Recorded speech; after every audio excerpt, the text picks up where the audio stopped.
A man's rock bottom is the best thing that could happen to you. For any of you going through rock bottom right now, this video is for you. And I wanted to go ahead and share my own rock bottom story. Now, I'm going to make this into a series because rock bottom for me wasn't just like losing the detailing business for me, losing my ex girlfriend, having to work a 9 to 5. It was really losing who I am. That's what really hurt about rock bottom. I lost the girl, I lost the business, I had to start working a 9 to 5. I had to change my entire lifestyle from that point on. It was finally realizing that I was the reason I lost all those things. I was the reason that, you know, I hit rock bottom. You see, it's very easy to blame other people, blame other things in the world, but it was really my fault. And it was the greatest thing that ever happened to me. I remember it was a Saturday and I had just broken up with my ex that week. I had seen her the day before just so she could get her stuff from my house. And I was sitting on the couch and I was crying. And then as I was crying, I started to laugh. And it was like the new man inside of me, the man that I am today, said, I finally won. You see, for 3 years of being in that relationship, of dealing with the detailing business, the relationship, well, building a business, then running a business, being in the relationship, and other things that were going on in the background really took a toll on me. I put myself in survival mode.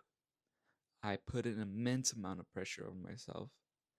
And doing this, it caused me to spiral. And I lived in what my mentor calls mental purgatory. Mental purgatory is basically like you're so stuck in your own head, it feels like hell. So you do anything you can to distract yourself from what's going on in your life, to numb yourself, right? And my way of coping was through eating, which is why I got fat, which is why I was 230 pounds. And I was someone before who was very big on their fitness. See, I had grown up fat. I had grown up a little fat kid. And that's the way I'd seen myself. And seeing myself that way, it was very hard for me to accept that I let myself get like that again. And I had people tell me, my family, especially my mom, I had told her, if I ever started getting fat again, you better tell me, like, to get your shit together. And she would, but because at that time I had such a big fucking ego, um I would tell her like, oh, like what, like why are you telling me anything? Like, I'm fine, like, who cares? Just I could see that rock bottom for me was just a great humbling from the Most High. Like, he needed to humble me. That way I could actually appreciate and be grateful for the things that I had in my life. And that's something I had prayed for. Because during that time I was getting into the Bible. I I prayed to the Lord to teach me how to be grateful. I just didn't understand that to be grateful, you have to lose something or someone or yourself. And hitting rock bottom, my life changed immensely because really all the pressure that came with the life I was living, I was not happy.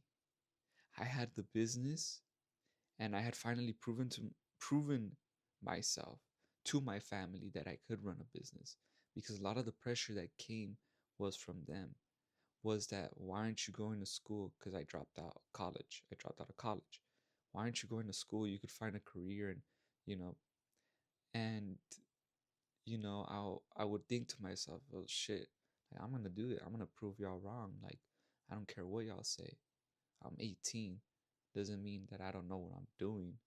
And my ego did get me far. It did get me to, like, okay, 19 years old, and I did start running my business, and I did take big leaps of faith. Also part of that was because I had faith in the Most High that He would follow through with me, and He did. The problem was that I couldn't get out of my own way. The pressure of living that life and feeling like I had to provide and prove myself, especially to my lady, made me collapse. It made me spiral. And I knew I was getting fat. I knew that, during that time I was lukewarm in my faith. I wouldn't keep my faith the way I needed to, and I was constantly betraying myself and negotiating and breaking my word. And these little actions of breaking my word, negotiating with myself, and just putting so much pressure on myself, it caused so many shame loops. And I'm sure many of you guys have gone through this before, where you you find it so hard to do things that you need to do. Like, we're not incompetent. We know what we have to do, but you just avoid them. It's like, I know I can do it. I know I can do it, but why is this so hard? And that's how I felt with my nutrition. That's how I felt about leading my detailing business. That's how I felt leading my lady. Like, everything was a test for me. Everything was me having to prove something. And see, the problem with that is when you're always proving, when you're always performing, you never feel rested. You're always restless. You're always fucking restless. And that's something that I lived for 3 years, 3.5 years, which is being completely restless. I had the lifestyle. I had the autonomy over my time. I made my own income. I was 19 years old. I was ahead of the game. I would get a lot of praise from my clients that were older that would work with me, and I enjoyed that business. My woman respected me. She would follow me, but not to say I didn't have lapses in my leadership. And honestly, all the pressure that I put on myself also led into my relationship. I would put pressure onto her to be some type of way, or to do some type of thing, or not to do this and not to do that. So for y'all that are controlling, y'all feel that like your woman has to do this or do that, or blah blah blah blah blah. What I realized for myself was, you have to find a woman who's aligned for you. The problem with that relationship with me was, we were not aligned. Our values did not line up. Our hobbies did not line up. I was very, um, I, I like to be at the house, but I like to work out. I like to do things that were active. And being with her, I use that as an excuse to not do those things. I would say, "Ah, she doesn't want to do it. Why am I gonna do it? I don't want to hear I don't want to hear her complain. Why am I gonna do it? Like, she wants to spend time with me. I fuck it. I'll just." And I didn't really give that relationship space to breathe. I didn't give her time to miss me. And going through all these things, like, it was it was such it was such a hell. And that's why even it's hard for me to talk about, even though I've gotten over it. Like, it's just a time period where I literally live that, better but you don't do better. I literally live that. I knew exactly what to do, but no matter how hard I tried, it just felt impossible. It felt impossible. And I would sabotage my own success. I would I would avoid certain things that I had to do. Let's say I had clients. I would sometimes I'd be like, fuck it, I don't want to work. Like, I was getting easy money. Easy money. Like, I was making full-time job money in 8 hours work. Like, who wouldn't want to live that life? And who wouldn't want to, especially right now, like, I could have been way, way ahead, but I'm so happy and blessed, and I'm glad that this happened to me, because the Most High did teach me how to be grateful. The Most High did teach me how to, actually value the things that I want from my life, want in my life, how to value myself. And that was really the big one for me, was because I always felt the need to prove myself. And it wasn't until recently that I was finally able to really figure out why I always felt the need to prove myself through my drive, through what I had, through my ambitions. And I'll be candid and I'll be honest with y'all. A lot of us are driven because of how we were raised, how, how we grew up affected our drive, affected our ambitions, For me, I always wanted to make my dad proud. Always wanted to make my dad proud.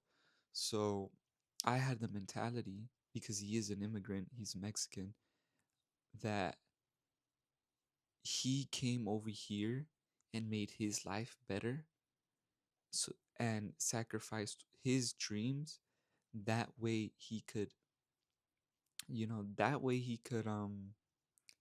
build a life for us, for me and my siblings. And I would put the pressure on myself that if I don't make it, I'm not enough. I'm not enough for him. I'm not enough for my family. I'm not enough for the people around me to love me. And what I didn't realize was that not only did this create my drive as a young kid, because they would, if you're in an immigrant household, you know exactly what I'm talking about. Oh, we came to America so that way you guys could live a better life and have the opportunities that we didn't have, which is great. They built the foundation on which we stand on today. But the pressure that immigrant kids put on themselves to make it, to do better than their parents, to not waste the opportunity, creates a drive where you feel like you're always having to prove yourself, prove your worth.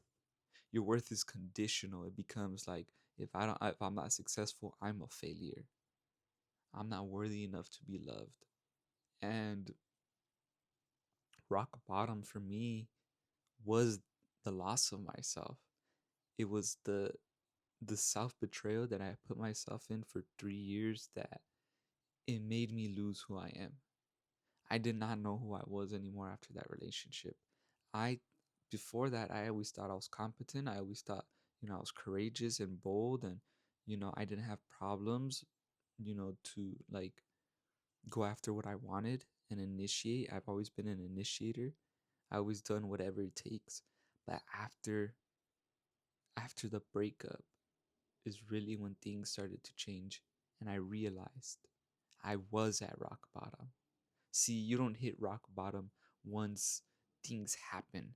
You hit rock bottom 6 months before that.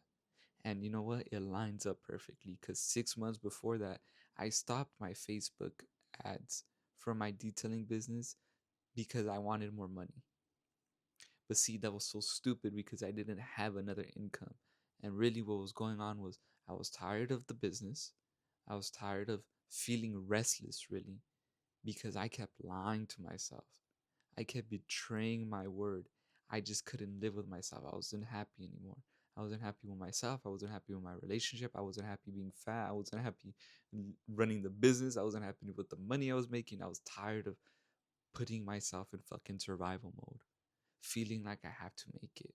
Because, if you're driven and you're ambitious, like when you finally do get results, when you finally get the results you're looking for, it feels like a moment of relief, but you don't really rest because it feels like, okay, what's next? But it's not what's next in the sense of like, yeah, I can't wait for the next challenge. It's like, oh my goodness, what the fuck do I have to do now?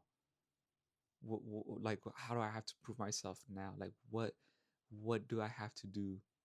It never feels enough. And you're running on a glass half empty rather than a glass full with overflow, which is where I'm at now. I give and I do and I serve on this channel and in my life because that's who I am. I'm a giving man. So I give, I share, I reveal, I talk about the problems that we as men don't talk about, right? And if anything, I want you all to take something from this video. Rock bottom. If you're at rock bottom right now, this could be the greatest moment of your life. I remember when I broke up with my ex, I had a mentor that I would watch all the time. And he said, going through a breakup will be the greatest thing that ever happened to you. And those words always stuck with me, always stuck with me. Because I always had it in the back of my head, like I have to be prepared just in case this woman leaves me or just in case something happens. I'm able to bounce back up on my feet. And losing the girl, losing the business, losing the autonomy, losing the income, losing, you know, myself to rebuild my foundation in who I am was the greatest thing to ever happen to me. Had that not happened, not only would I not be here in front of this camera right now talking to y'all, I would still be chasing. I would still be proving instead of just being and expressing. Because now I express myself. I don't need to prove myself. I know who I am. When you're chasing and when you're proving, you don't know who you are. You don't feel enough. And you don't recognize yourself. It is what it is. Like, for us, for ambitious, competent men, it's like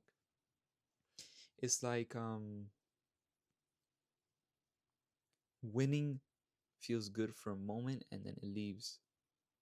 It's like a rat race. It's even worse than a 9 to 5 because and at least a 9 to 5 most people go home and rest afterwards. But when you're chasing to prove something, not even to yourself, to other people, it never ends. It never ends. Never ends. It never ends. So really self-reflect. When did you really fuck up? That's what it took for me. It took someone telling me, a good brother of mine, and you guys should follow his page, PTK Mindset on Instagram. He has a YouTube, follow it, telling me straight up that I was the problem. And when he told me I was the problem, it was like a big burden was lifted up off of me because I could finally see that that was true. I was the fucking problem. Not only that, it took my father telling me I was the problem. And those moments always stuck with me because it made me take accountability and own my mistakes as a man.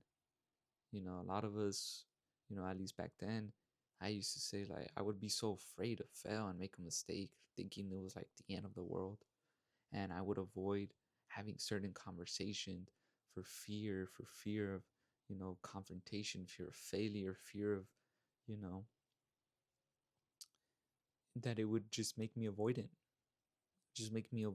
and collapse. Rock bottom was the greatest thing that ever happened to me because now those fears of confrontation, fears of failing, fear of success, which is something I had to deal with after hitting rock bottom, they're not there anymore. They come back from time to time, but I have full control over my mind, my spirit, and my body. And I do want to give all glory and honor to the Most High because reading the scriptures for me was an integral part of me becoming the man that I am today. This is a story about how I overcame rock bottom, and I know you guys will too. It does end, but you really have to know who you are. And when you know who you are and you're not happy with who you are, cultivate and think of the man that you want to be and act from his mindset. Peace.